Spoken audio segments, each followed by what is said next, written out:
Kamusta mga kabasketballista? Panalo ang Chinese Taipei kontra sa Kazakhstan 83-62. Pinangunahan ni Lin Tingqian ng Chinese Taipei sa kanyang 19 points, 1 rebound, 8 assists, 3 steals.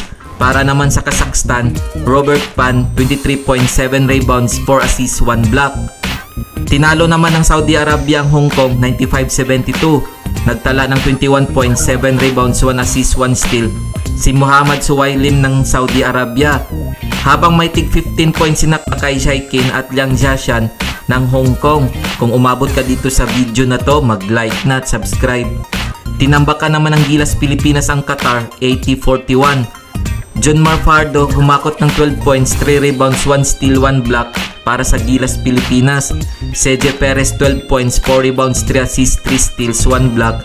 Calvin Oftana 11 points, 2 rebounds. Japit Aguilar 9 points, 3 rebounds. Justin Brownlee 9 points, 5 rebounds, 1 assist. Ange Kwame 8 points, 10 rebounds, 3 assists. Kevin Lowe Alas 8 points, 3 rebounds, 2 assists. Arvin Tolentino 6 points. Scottie Thompson 3 points, 3 rebounds, 3 assists, 1 steal, 1 block.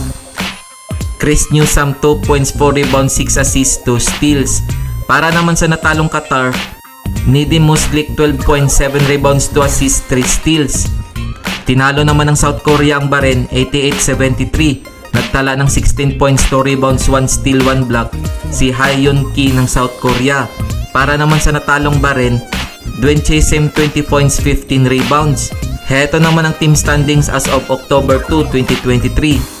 Nasa ika-16 place ang Thailand, 15 place ang Indonesia, 14 place ang Mongolia, 13 place naman ang United Arab Emirates, 12 place ang Hong Kong, 11 place ang Qatar, 10 place ang Kazakhstan, 9 place naman ang Bahrain. Habang ang 8 to first place ay pag-aagawan pa ng mga bansang maglalaro para sa quarterfinals. Heto ang mga laro ngayong October 3, 2023 para sa do or die game ng quarterfinals. Maglalaban ng Iran at Gilas Pilipinas alas 12 ng tanghali na gaganapin sa Zhejiang University Gymnasium. Maghaharap naman ng China at South Korea alas 12 ng tanghali na gaganapin sa Hangzhou Olympic Sports Center Gymnasium.